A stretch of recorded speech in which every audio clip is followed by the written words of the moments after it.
So hello दोस्तों, कैसे हैं आप सब लोग? वेल, हे स्मार्ट पीपल, सो आज हम बात करने वाले हैं रेस्पिरेशन इन प्लांट्स को लेके। तो इस चैप्टर की अगर हम बात करें तो इससे पहले लाइफ प्रोसेस के बहुत सारे लेक्चर्स हम ले चुके हैं, जहां हमने डाइजेशन की बात की थी, है ना। इसके बाद हमने स्टार्ट किया था आपका रेस्पिरेशन, और अब रेस्पिरेशन के बाद हम मूव कर रहे हैं किस पे? हमारे प्योरे रेस्पिरेशन इन प्लांट्स को लेके। तो हमारे छोटू मोटू पिद्दू से प्लांट्स जो होंगे, हम उनकी बात करने वाले हैं, ठीक है। तो इन प्लांट्स के बारे में आज डिस्कशन होगा। हालांकि मैं है ना मम्मी से चोरी करके कुछ पत्ते ले आया, तो कुछ काम नहीं है इनका, बट स्टिल है ना। तो इनकी आज हम बात करने वाले हैं। तो let's get started with our session.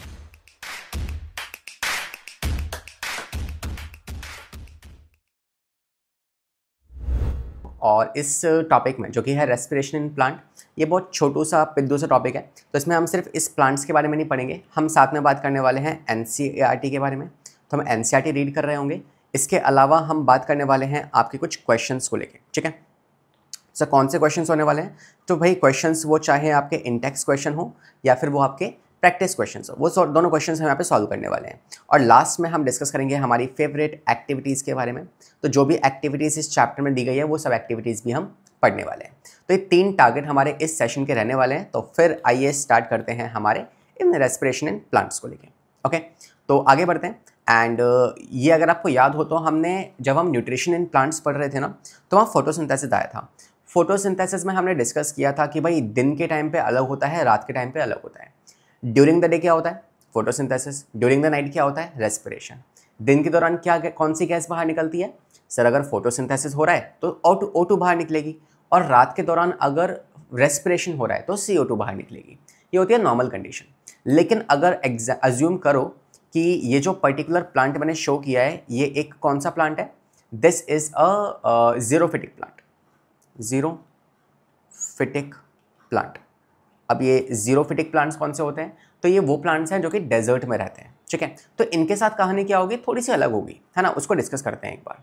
तो देखो क्या होने वाला है ना, during the day and during the night, ये अपन लोगों को यहाँ पे कंपेयर करना है, ठीक है। ये अपन लोगों को यहाँ पे कंपेयर करना है। तो इसे कंपेयर करते हैं, आगे बढ़ते हैं। और आप जानते हैं कि ब्रीथिंग और रेस्पिरेशन आपके लेवल पे सेम सा है। हालांकि इनके बीच का डिफरेंस भी हम पहले पढ़ चुके हैं। अब हम क्या बात कर रहे हैं? हम यहाँ बात कर रहे हैं जीरोफिटिक प्लांट्स को लेके। We are discussing your xerophytic plants.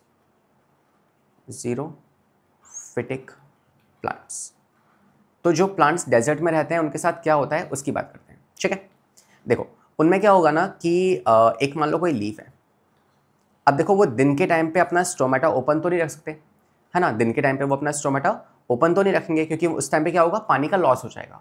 तो इसलिए क्या करते हैं, वो डे टाइम पे अपने स्टोमेटा क्लोज रखते हैं। डे टाइम पे स्टोमेटा क्लोज। अब जब उनका स्टोमेटा क्लोज है ना, तो उसके टाइम पे क्या होगा, गैसेस एक्सचेंज तो नहीं होने वाला। तो सर फिर नाइट में क्या होने वाला है? तो नाइट के टाइम पे वो अपना स्टोमेटा ओपन करते हैं, तो उनका स्टोमेटा ओपन होगा, ठीक है। और स्टोमेटा ओपन होने के बाद वो इनटेक करेंगे CO2 का, इनटेक ऑफ CO2। अब जब CO2 अंदर आ जाएगी तो वो CO2 को, है ना, प्लांट में क्या आ चुके हैं, रात के टाइम पे CO2 अंदर आ चुकी है, तो वो CO2 को कन्वर्ट कर देंगे मैलिक एसिड के अंदर। मैलिक एसिड जो कि एक तरीके से कार्बोहाइड्रेट्स का या ग्लूकोज का ना इंटरमीडिएट है। तो उन्होंने क्या किया, इस CO2 को कन्वर्ट कर दिया मैलिक एसिड, मैलिक एसिड, और इसको स्टोर कर लिया, इसको स्टोर कर लिया। अब ये मैलिक एसिड जो है जैसे ही दिन होगा, रात में तो ये स्टोर हो चुका है, तो दिन के दौरान ये मैलिक एसिड जो है ये जाएगा, ये वहीं रहेगा, लेकिन अब दिन हो चुका है। तो दिन के टाइम पे इस मैलिक एसिड को जब इस पर लाइट पड़ेगी, तो अब दिन में तो हम लाइट ले सकते हैं, स्टोमेटा क्लोज है, गैसेस नहीं आ सकती, लेकिन लाइट तो आ सकती है ना। तो लाइट जब पड़ेगी इसके ऊपर, सनलाइट जब पड़ेगी, तो हम इस मैलिक एसिड को कन्वर्ट करवा देंगे ग्लूकोज के अंदर, ग्लूकोज के अंदर। और इस तरीके से ग्लूकोज जो है वो जीरोफिटिक प्लांट्स में प्रिपेयर हो जाएगा, ठीक है। एक बार रिवाइज करते हैं। रात जीरोफिटिक या डेजर्ट प्लांट्स में क्या हुआ कि रात के दौरान जो है उन्होंने CO2 को अंदर लिया, अपना स्टोमेटा ओपन किया और अपना CO2 को अंदर लिया, उस CO2 को कन्वर्ट करवाया मैलिक एसिड में। अब जैसे ही दिन होगा तो वो अपने स्टोमेटा को ओपन नहीं करेंगे, बिकॉज वो CO2 रात को ले चुके हैं, और उसे कन्वर्ट करवा दिया मैलिक एसिड में। अब वो मैलिक एसिड जो है वो कन्वर्ट होगा ग्लूकोज के अंदर during the day in the presence of sunlight. तो ऐसे जो है ये रेस्पिरेशन होता है, जो हम पहले भी पढ़ चुके हैं, बट एक छोटा सा रिवीजन मैंने आपको दे दिया है। आगे बढ़ते हैं और अब बात करते हैं कि प्लांट्स में रेस्पिरेशन के लिए कौन कौन से ऑर्गन्स होते हैं, है ना। हमारे वर्ड में क्या क्या था, ये दो नोस्ट्रिल्स थी, है ना, बच्चे जो है हमेशा उंगली डालते रहते हैं। तो this is for respiration, not for putting the finger, okay. So respiration होगा यहाँ से, मतलब ब्रीथिंग होगी एक तरीके से। फिर आएगा आपका नोज़ वाला पार्ट, ठीक है। फिर आता है आपका ट्रैकिया, फिर आता है आपके लंग्स, फिर एल्वोलाई, फिर सेल, बहुत सारे पार्ट्स हैं।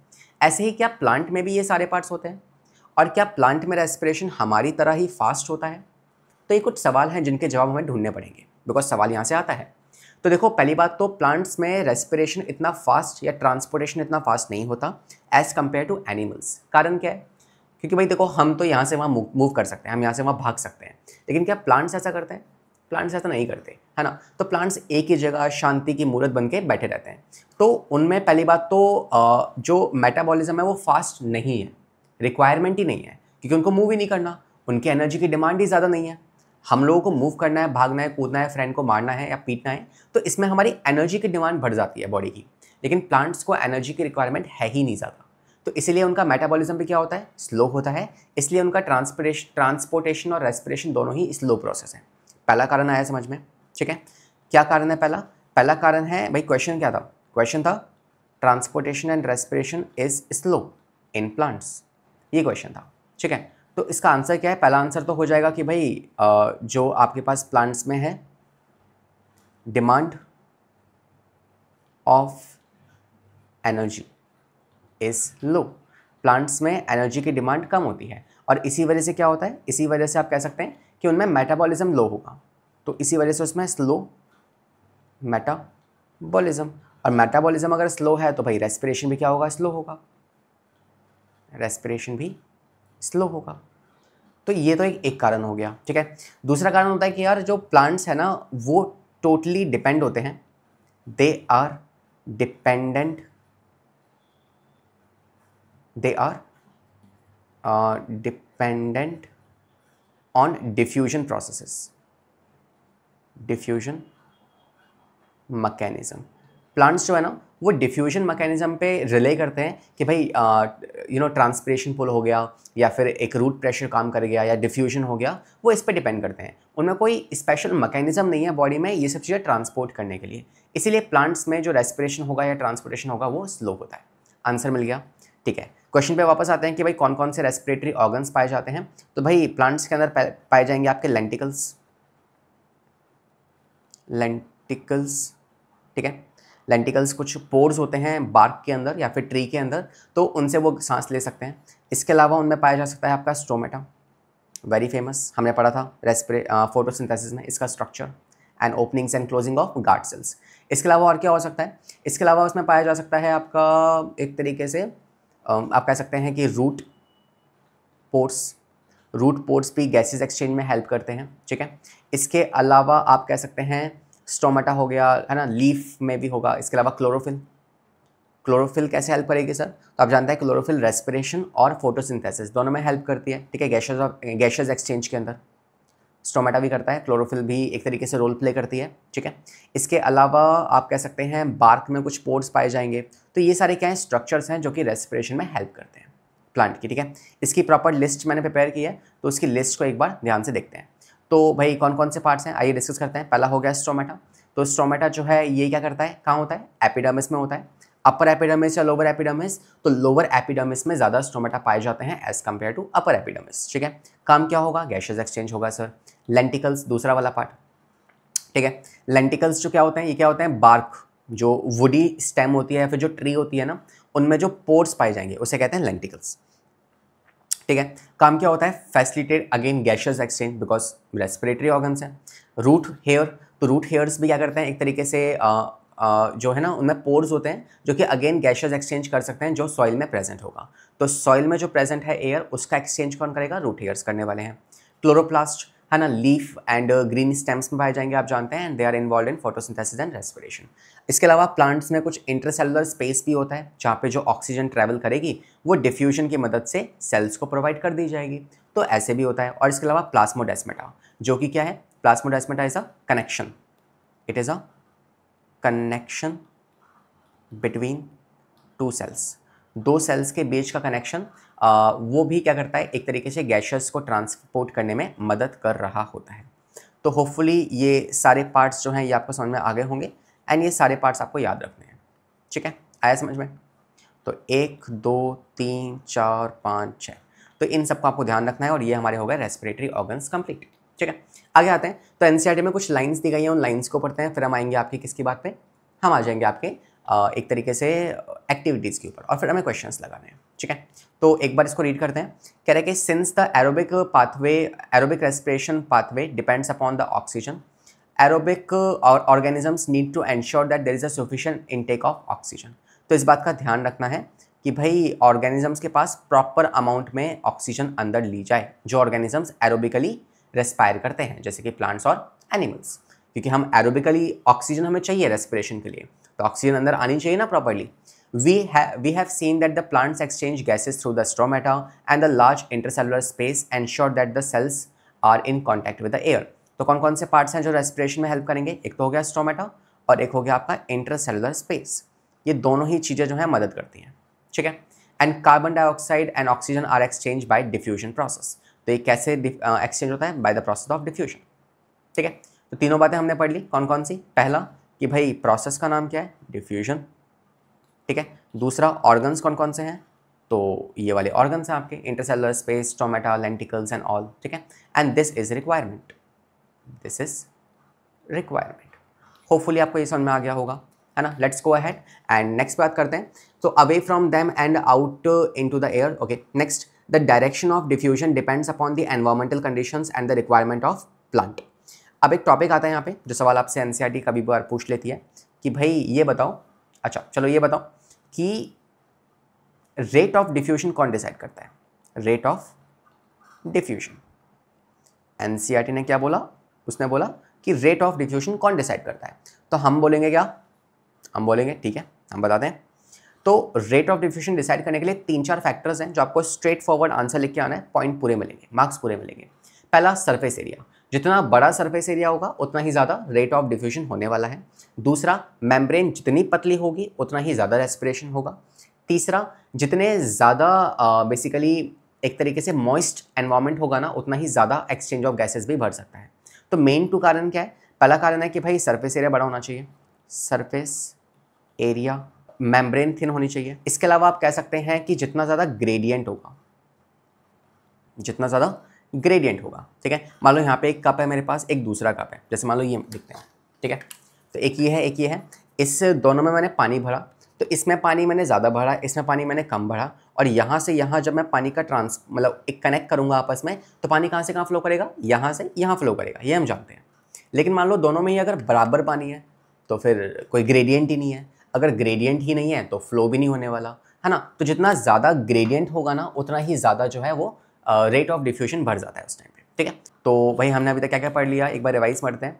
हमने पढ़ा कि भाई दिन में और रात में क्या क्या होता है। ठीक है, रेस्पिरेटरी ऑर्गन्स प्लांट्स में कौन कौन से हैं ये पढ़ लिया। फिर हमने बात करी आपके एनसीईआरटी के बारे में। एनसीईआरटी में कुछ इंपॉर्टेंट पॉइंट्स दिए गए थे, वो हमने डिस्कस कर लिए हैं। अब एक छोटा सा पार्ट है, ये चाहे ये वैसे ह्यूमन की बात हो रही है ना, ये प्लांट्स की बात नहीं हो रही है। तो अगर बात की जाए ह्यूमंस को लेके, ठीक है, ह्यूमन के अंदर रेस्पिरेटरी पिगमेंट पाए जाते हैं जिसको आप कहते हो हीमोग्लोबिन, जिसे आप कहते हैं हीमोग्लोबिन, है ना? शॉर्ट फॉर्म में HBB कहते हैं इसको। तो ये जो हीमोग्लोबिन है ये क्या चीज़ है, क्या बला है ये, इसकी बात करते हैं। तो पहला तो हीमोग्लोबिन जो है ये आपका रेस्पिरेटरी पिगमेंट है, रेस्पिरेटरी पिगमेंट। ठीक है, कैसा दिखता है? तो ये 2 अल्फा + 2 बीटा चेन से बना होता है, पॉलीपेप्टाइड चेन, है ना? पोरफायरिन रिंग होती है इसके अंदर। तो उस तरीके से स्ट्रक्चर्स का बना होता है, 2 अल्फा चेन और 2 बीटा चेन। कैसा दिखता है ये? कुछ ऐसा। ये हो गई एक अल्फा चेन, ये दूसरी अल्फा चेन, ये एक बीटा चेन और एक ये एक बीटा चेन। इसके बीच में क्या होगा? आयरन पाया जाएगा। इसके बीच में क्या होगा? आयरन पाया जाएगा। This is the structure of your haemoglobin. इसमें यहाँ पे एक ऑक्सीजन आएगी, यहाँ पे एक ऑक्सीजन आएगी, यहाँ एक ऑक्सीजन आएगी और एक यहाँ पे एक ऑक्सीजन आएगी। तो टोटल अगर आपसे पूछें कि एक हीमोग्लोबिन मॉलिक्यूल जो है वो कितना ऑक्सीजन कैरी करता है, तो आप कह सकते हैं 4 ऑक्सीजन के मॉलिक्यूल या फिर 8 ऑक्सीजन के एटम कैरी कर सकता है। ठीक है, इसके अलावा आपको पता है कि ये haemoglobin is responsible for giving red colour to the blood, so it is also responsible it is also responsible to give red colour to blood. यही है जो ब्लड को रेड कलर देगा। और जब ये एल्वोल आई थी, यहाँ पे हमने जब गैसेस का एक्सचेंज किया था, तो ब्लड में कौन था जो कि इस ऑक्सीजन को डिलीवर किया था? वो था आपका कौन? हीमोग्लोबिन। तो इसी ने ट्रांसपोर्टेशन में मदद हमारी की थी। तो पहला पॉइंट, एक रेस्पिरेटरी पिगमेंट है, रेड कलर देता है ना? कितने अमाउंट में प्रेजेंट होगा? तो हीमोग्लोबिन जो है ये 12 ग्राम के आसपास जो है प्रेजेंट होता है, और इसका स्ट्रक्चर कैसा है वो हमने यहाँ पे देख लिया, है ना? आगे आते हैं। अब कुछ एक्टिविटीज़ हैं, 1, 2 और 3, ये 3 एक्टिविटीज़ कंप्लीट करते हैं। पहली एक्टिविटी आपसे कह रही है कि भाई take some freshly prepared lime water in the plants. तो आपने लाइम वाटर रखा है इसमें, अब क्या करोगे आप? Blow air into the lime water. आपने क्या किया? उसमें ऐसे हवा डाली, ठीक है? तो आपने जब उस टेस्ट ट्यूब के अंदर हवा डाली तो आपने क्या डाला? CO2 डाला, ठीक है? और यहाँ अंदर क्या है आपका? लाइम वाटर, ठीक है? तो हुआ क्या एक्चुअली, इसको अगर हम रिएक्शन से समझें तो आप कह सकते हैं कि आपके पास लाइम वाटर था। लाइम वाटर क्या होता है? CaOH2, कैल्शियम हाइड्रोक्साइड, प्लस इसमें आपने जैसे CO2 डाला तो क्या कन्वर्ट होगा? CaCO3 बनेगा, प्लस वाटर निकल के बाहर आ जाएगा। तो ऐसी रिएक्शन यहाँ पे हुई है। तो आइए पढ़ते हैं रिएक्शन, या ये हमसे क्या कह रहा है? तो ये हमसे कह रहा है कि take this lime water and note how long it takes to turn into milky. तो कितना समय लगेगा इस लिक्विड को मिल्की कन्वर्ट होने में? मिल्की क्यों हुआ ये? Because of this milky. तो हमने क्या किया? हमने एक टेस्ट ट्यूब ली, उसमें हमने पानी डाला, कैल्शियम हाइड्रोक्साइड डाला, तो क्या बन गया? लाइम वाटर बन गया। उसमें जैसे ही आप हवा डालोगे ना, तो वो जो लिक्विड है वो अभी ट्रांसपेरेंट था, लेकिन कुछ देर बाद क्या होगा? वो वाइटिश कलर में कन्वर्ट हो जाएगा, ठीक है? जैसे ये टेस्ट ट्यूब थी, इसमें ये लाइम वाटर था, कुछ टाइम बाद क्या हुआ? ये लाइम वाटर जो है ये वाइट कलर में कन्वर्ट हो गया, ठीक है? इस तरीके से। तो ऐसा क्यों हुआ? क्योंकि हमने ऊपर CO2 डाल दी। एंड CO2 गैस, अगर आपको प्रूफ करना है कि भाई हम CO2 ही बाहर छोड़ते हैं, तो ये एक्सपेरिमेंट कर लो, प्रूफ हो जाएगा, ठीक है? ठीक है, बिल्कुल वाइट नहीं बनता, हल्का सा वाइटिश अपीयर होगा। So note how long it takes, तो इट डिपेंड्स ऑन सिचुएशन कि कितनी CO2 डाली है, क्या टेम्परेचर है आसपास का, तो ये डिपेंड करता है उन बातों पे। And what does this tell you about the amount of CO2 in the air that we breathe out. तो ये प्रूफ करता है कि भाई जो हम गैस बाहर निकालते हैं वो कौन सी गैस है? वो CO2 गैस है। डन। तो इस एक्सपेरिमेंट से हमने ये सीखा। आगे आते हैं, एक और एक्सपेरिमेंट दिया हुआ है। ये कह रहा है कि टेक सम फ्रूट जूस और शुगर सॉल्यूशन, ठीक है, add some yeast to it and take this mixture in a test tube fitted with 1 कॉक हुक। सो आपने क्या किया? एक टेस्ट ट्यूब ली जिसमें आपने क्या किया? एक फ्रूट जूस का या फिर आपने एक शुगर सॉल्यूशन लिया। इसमें देखो ईस्ट भी है, ये आपको याद रखना है, इसमें ईस्ट भी है। अब अगर इसमें ईस्ट है और आपने इसमें क्या किया? एक तरीके से CO2 का सोर्स डाला। ये कह रहा है कि आपने एक और टेस्ट ट्यूब ली जिसमें क्या था, है ना? Take this mixture in a test tube and fit this with the cock and fit the Kock with a bend glass tube, dip the free end of the glass tube into a test tube containing freshly prepared lime water. तो अगर freshly prepared lime water है तो यहाँ से क्या बनेगी? यहाँ पे ये जो शुगर सॉल्यूशन बन रहा है ना, इसमें क्या होगा? इसमें फर्मेंटेशन होगा, और इसमें अगर फर्मेंटेशन होगा तो क्या निकलेगी? CO2 निकलेगी। और इस CO2 को आपने कनेक्ट कर दिया इस दूसरे वाले टेस्ट ट्यूब के साथ। तो अभी CO2 कहाँ जा रही है? ये जा रही है इस टेस्ट ट्यूब के अंदर, और यहाँ पे जैसे CO2 मिलेगी, और इसमें कौन है? कैल्शियम कार्बोनेट या फिर लाइम वाटर। तो ये लाइम वाटर और ये CO2 मिलके क्या बना देंगे? ये बना देंगे आपका कैल्शियम कार्बोनेट, जो कि वाइट कलर में कन्वर्ट हो जाएगा, वाइट मिल्की। तो इस एक्सपेरिमेंट से हम ये बात प्रूव कर सकते हैं, ठीक है? तो भाई ये एक्सपेरिमेंट क्या था कि एक टेस्ट ट्यूब ली जिसमें शुगर सॉल्यूशन था, ईस्ट था, तो उसमें क्या हुआ? उसमें CO2 प्रोड्यूस हुई बिकॉज ऑफ अनारोबिक रेस्पिरेशन। और ये जो CO2 है ये बाहर जाएगी दूसरे टेस्ट ट्यूब में जहाँ पे लाइम वाटर प्रेजेंट है, और ये उस लाइम वाटर को मिल्की में टर्न कर देगी। तो प्रूफ होता है कि भाई फर्मेंटेशन में क्या निकली? आपकी CO2 निकली। फर्मेंटेशन में क्या निकली? CO2 इवॉल्व हुई है, दैट्स इट, सिंपल। तीसरे पे आते हैं, कह रहा है observe the fishes in the aquarium, they open and close their mouth and the gills slits, ठीक है? ठीक है, ये हमने पिछली क्लास में पढ़ा था कि जो फिश होती है, ये हमारी प्यारी सी नीमो है, दिस इज आवर नीमो। अगर ड्राइंग अच्छी नहीं है तो कोई बात नहीं, है ना, फीलिंग अच्छी है। तो ये नीमो है, मस्त एकदम, है ना, पानी से सांस ले रही है। ये होगा इसके गिल्स हो जाएंगे यहाँ पे। तो ये अपने मुंह को और अपने गिल्स को ओपन करती रहती है। And what is a covering of the gills? ये भी याद रखना है आपको, ऑपरक्यूलम। ऑपरक्यूलम गिल्स के ऊपर की एक कवरिंग होती है, ठीक है? Are the timing of the openings and closing of the mouth and the gill slits coordinate in some manner. तो माउथ की ओपनिंग और गिल्स की ओपनिंग क्या ये एक टाइम पे एक साथ होती है या नहीं होती है? तो आंसर है यस, ये एक टाइम पे एक साथ होती है, एक कोऑर्डिनेशन है इनके बीच में। Count the number of time the fishes open and close their mouth in a minute and compare this number to the times you breathe in और ब्रीथ आउट। तो आपको फिशेस की और हमारी जो ब्रीथिंग है उसको कंपेयर करना है। तो इसमें एक सीखने वाली बात तो देखो ये है कि ह्यूमन जो है ना, ह्यूमन रेस्पायर या breathe slowly as compare to fishes. क्यों? बिकॉज फिशेस को सांस लेने के लिए या ऑक्सीजन लेने के लिए उनके पास क्या सोर्स है ऑक्सीजन का? फिशेस क्या करती हैं? Only 1% dissolve oxygen in water, ये उसको इनटेक करती है। तो हमारे एटमॉस्फेयर में ऑक्सीजन ज़्यादा अवेलेबल है एज़ कम्पेयर टू पानी के अंदर, और पानी में जो अवेलेबल है ऑक्सीजन वो भी कैसी है? डिजॉल्व फॉर्म में है, तो उसको निकालना ज़्यादा मुश्किल है। इसीलिए फिशेस को अपने रेट ऑफ रेस्पिरेशन या अपने मुंह खोलना बार बार करना पड़ता है ताकि वो अपने आसपास के वाटर में से डिजॉल्व ऑक्सीजन को निकाल पाए। तो उनके लिए मुश्किल टास्क है as compare to us. Answer देखते हैं इसका। तो कह रहा है कि yes the opening and closing of mouth in the gills is somewhere related, है ना, ये आपस में कोऑर्डिनेटेड होता है। When the fishes open its mouth water flow inside and the operculum that opens allow the water to exit. तो मुंह से पानी अंदर जाएगा और जो गिल्स है वहाँ से पानी बाहर आ जाएगा। अब उस रास्ते के दौरान जो भी ऑक्सीजन थी उसको फिशेस यूज़ कर लेंगी। So fishes have much higher respiratory rate as compare to human because water content less oxygen than air. So water में ऑक्सीजन जो है वो कम होती है as compare to air, require more frequent operculum movement for sufficient oxygen extraction. Done है boss? तो अगर कोई सवाल आता है इस पर तो आपको मुझे लगता है ये आंसर लिख के वहाँ पे आना पड़ेगा। ठीक है, तो ये आंसर ध्यान से आप नोटबुक में लिख लीजिएगा, अपने नोट्स में ऐड कर लेना।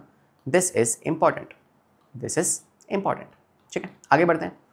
अब आते हैं हमारे कुछ सवालों की तरफ। तो हमने एनसीईआरटी कंप्लीट कर ली, हमने एक्टिविटीज़ को पढ़ लिया, और साथ ही साथ हमने आपके respiratory organs and respiration in plants को भी देख लिया। ठीक है, अब सवाल डील करते हैं। पहला सवाल है आपके सामने, है ना, खुद से रीड के लिए वीडियो को पॉज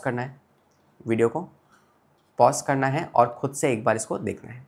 ठीक है, चलो भाई, लेट्स स्टार्ट आवर रेस। और देखो, which of the following statement is true about respiration? कौन सी स्टेटमेंट ट्रू है? ड्यूरिंग इनहेलेशन क्या हमारी रिप्स अंदर की तरफ जाती हैं और डायफ्राम ऊपर आता है? नहीं। आप जानते हैं जब हम सांस को अंदर लेते हैं तो हमारा डायफ्राम फ्लैट हो जाता है डोम शेप से, है ना, our diaphragm become flat. This is wrong.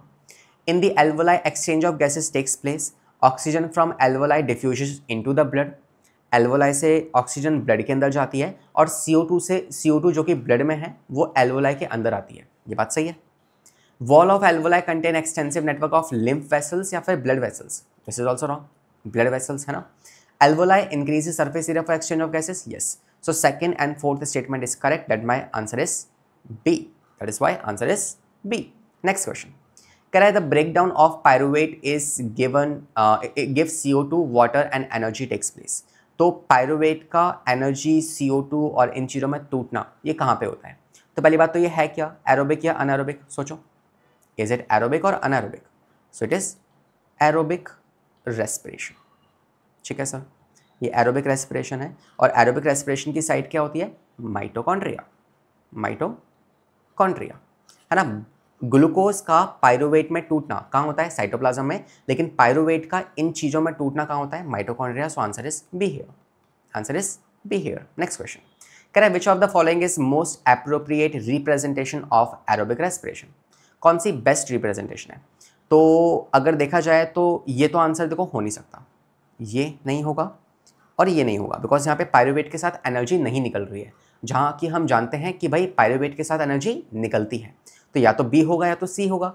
अब इसमें प्रोडक्ट देख लो, देखो यहाँ पे एनर्जी निकल रही है, एनर्जी नहीं निकल रही, और हम जानते हैं रेस्पिरेशन में एनर्जी निकलती है, तो आंसर है इसका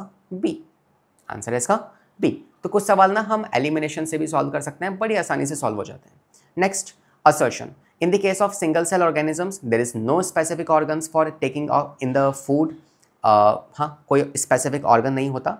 and exchange of gases and removal waste may be needed, है ना। In the case of single cell organism, no specific organ for taking of food, exchange of gases and removal of waste may be needed.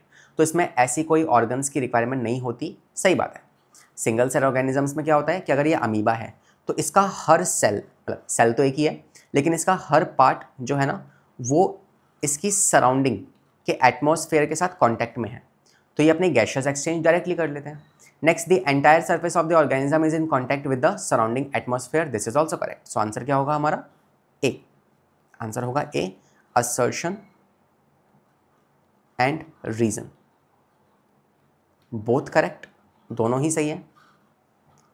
And explain also, explain well, ये एक दूसरे को explain भी कर रहे हैं, तो आंसर क्या होगा इसका? ए हो जाएगा। नेक्स्ट पे आते हैं, अगला कह रहे हैं कि असर्शन है in an aerobic respiration, in anaerobic respiration one of the end product is alcohol, सही बात है। During anaerobic respiration there is an incomplete breakdown of glucose, सही बात है। ग्लूकोज का इनकम्प्लीट ब्रेकडाउन हुआ, ग्लूकोज का इनकम्प्लीट ब्रेकडाउन हुआ, क्या ये अनएरोबिक है? यस। और क्या इसमें अल्कोहल निकलता है? यस। लैक्टिक एसिड भी निकल सकता है, मगर अभी को ये स्टेटमेंट हम करेक्ट मान लेंगे, ठीक है। Both the statements correct, both statement correct, ठीक है। And they explain also, they explain also, तो आंसर इज ए। नेक्स्ट पे आते हैं, देखो कह रहा है the rate of breathing in aquatic animal is much faster, हमने अभी अभी सीखा ना बॉस कि भाई एक्वेटिक एनिमल्स में ब्रीथिंग रेट फास्टर होता है as compare to terrestrial, because the amount of dissolve oxygen in water is very high. क्या ये बात सही है? क्या पानी में डिजॉल्व ऑक्सीजन ज़्यादा होती है? नहीं, ये गलत है। तो आप कह सकते हैं कि इसमें असर्शन तो सही है, असर्शन तो करेक्ट है, बट रीज़न गलत दिया हुआ है बॉस, रीज़न इज रॉन्ग, ठीक है। तो आंसर क्या होगा हमारे पास? C is the option, C is the option. Next पे आते हैं, कह रहा है कि lungs always contain a residual volume of air, lungs में कुछ अमाउंट, रेसिडुअल वॉल्यूम क्या होती है? Some amount of air always remain inside your lung which never comes out.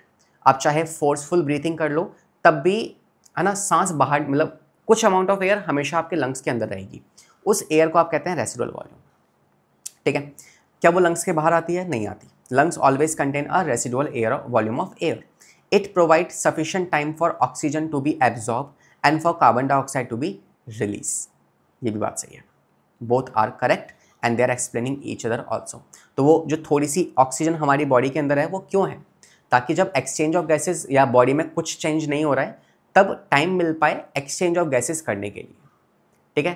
तो जब आप सांस को बाहर छोड़ रहे हैं और सांस को बाहर से अंदर ले रहे हैं, उस बीच में जो थोड़ा सा गैप आएगा ना, तो उस टाइम पे तो कुछ हो ही नहीं रहा, तो उस टाइम पे आपके एल्वोलाई और आपके ब्लड के बीच में एक्सचेंज चलता रहे, तो इसीलिए वो थोड़ी बहुत अमाउंट ऑफ ऑक्सीजन जो है वो अवेलेबल रहती है। डन है, ये भी हो गया। नेक्स्ट पे आते हैं, कह रहा है energy is only use during the process of respiration, correct है। Energy is in cell is stored in the form of ATP, yes, ये भी सही है। तो energy is only use during the process of respiration, क्या सिर्फ respiration में हम एनर्जी का इस्तेमाल करते हैं? नहीं, ये रॉन्ग है, क्योंकि एनर्जी का इस्तेमाल तो हम भाई ग्रोथ पर्पज़ के लिए भी करते हैं, है ना। हम बेसिकली न्यूट्रिएंट्स को डाइजेस्ट करने के लिए भी करते हैं, ठीक है, ट्रांसपोर्टेशन में भी हम करते हैं, तो बहुत सारे और भी कारण हैं। एटीपी का तो ये गलत हो गया, लेकिन दूसरा सही है, तो एक तरीके से आप कह सकते हैं कि answer is D here, answer is D here, ठीक है। नेक्स्ट आते हैं कुछ आपके सब्जेक्टिव क्वेश्चंस, ठीक है। इनके आंसर्स मैंने दिए हुए हैं, तो फटाफट से इनको रीड करते हैं और इनके आंसर्स जानते हैं। तो पहला कह रहा है कि what are the difference between aerobic and anaerobic, name some organs use that use the anaerobic mode of respiration, ठीक है। तो क्या होगा अनएरोबिक और एरोबिक में डिफरेंस? 3-4 डिफरेंस है मेन जो आपको याद रखना है। पहला लोकेशन का डिफरेंस, कि भाई एरोबिक कहाँ होती है? माइटोकॉन्ड्रिया। अनएरोबिक कहाँ होती है? साइटोप्लाज्म में होती है। दूसरा आपको याद रखना है कि भाई एनर्जी कहाँ ज़्यादा निकलती है और एनर्जी कम कहाँ निकलती है। तो एरोबिक में एनर्जी ज़्यादा होगी और अनएरोबिक में एनर्जी कम होने वाली है। इसके अलावा आपको याद रखना है कि प्रोडक्ट्स क्या क्या निकल रहे हैं। तो आप जानते हैं कि अनएरोबिक के अंदर प्रोडक्ट्स निकलते हैं, इथेनॉल हो गया या लैक्टिक एसिड हो गया। वहीं एरोबिक के अंदर प्रोडक्ट्स क्या होते हैं आपके? एरोबिक में प्रोडक्ट्स होते हैं CO2 या एनर्जी, ठीक है। इसके अलावा आप डेफिनेशन दे सकते हैं कि दोनों की डेफिनेशन क्या होती है, कि ऑक्सीजन की रिक्वायरमेंट है या नहीं है। तो ये मेन पॉइंट्स आप डिफाइन कर सकते हैं, ठीक है। और चौथा लोकेशन या एग्जाम्पल, कहाँ पे होती है, ठीक है। जैसे मसल्स में क्या होती है, अनारोबिक होती है, लेकिन हमारी हर सेल में क्या होती है, मोस्ट मेजॉरिटी ऑफ सेल्स में एरोबिक होती है। ठीक है, आइए डिफरेंस पढ़ते हैं। देखो डेफिनेशन का डिफरेंस है पहली बात तो। दूसरा अकरेंस कहाँ पे होता है, तो ये मोस्टली प्लांट्स एनिमल्स में होता है एरोबिक वाला, और एनारोबिक कहाँ पे होगा, आपके मसल्स में होगा, बैक्टीरिया में होगा, ईस्ट में होगा, मसल सेल्स में होगा, यहाँ पे होगा। लोकेशन कहाँ होता है, तो ये साइटोप्लाज्म और माइटोकॉन्ड्रिया दोनों में होता है, बिकॉज ग्लूकोज का पायरुवेट में कन्वर्ट होना साइटोप्लाज्म में होगा और बाकी प्रोसेस माइटोकॉन्ड्रिया में।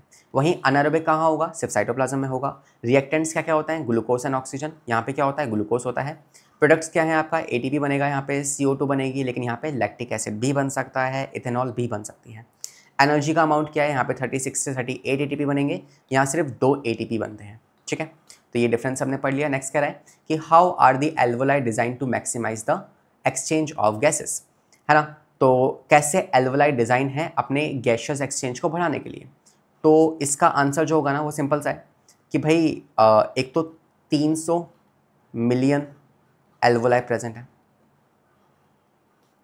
ठीक है, 300 मिलियन एल्वोलाई प्रेजेंट है, जिसकी वजह से सरफेस एरिया बहुत इंक्रीज हो जाता है, सरफेस एरिया बहुत इंक्रीज हो जाता है। दूसरा कारण है कि भाई बहुत थिन मेम्ब्रेन्स हैं, थिन मेम्ब्रेन्स हैं, तो अगेन सरफेस एरिया बढ़ जाएगा। तीसरा, दीज मेम्ब्रेन्स और दीज एल्वोलाई आर सराउंडेड